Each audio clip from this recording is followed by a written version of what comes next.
It's an American political campaign tradition, keeping your presidential candidate close to your heart for the world to see. Well, ABC's TJ Winnick visits a man who's been pouring his heart into collecting campaign buttons.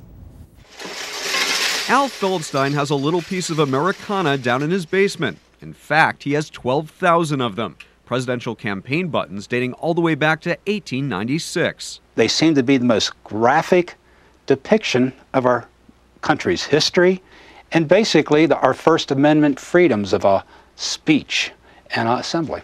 Al's neatly arranged display is a timeline of political history, evoking the candidates and the controversies of the day. When FDR was running for his third term against Wendell Willkie, there were a lot of buttons that came out protesting the fact that a president was running for a third term. No third termites, out stealing third.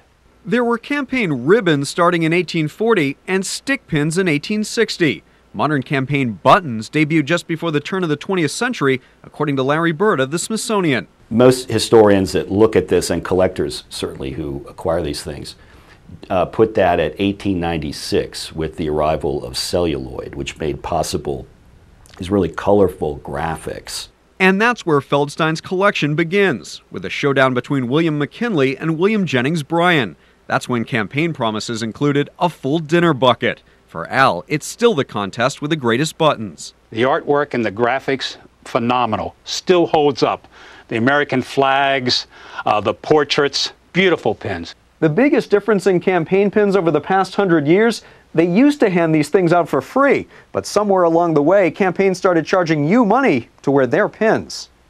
Today, an Obama or McCain pin will cost you anywhere from $1 to $5, though Al does give this year's pins high marks. You have Obama and his family, you have Cindy McCain. I think they're wonderful, and there's a big array of them. Al is truly a bipartisan political junkie who's been collecting these tchotchkes since 1967.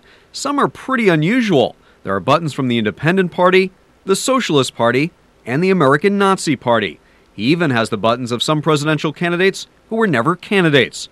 As for his favorite, I like the Goldwater 1964, our next president. I probably would not have voted for him at that time.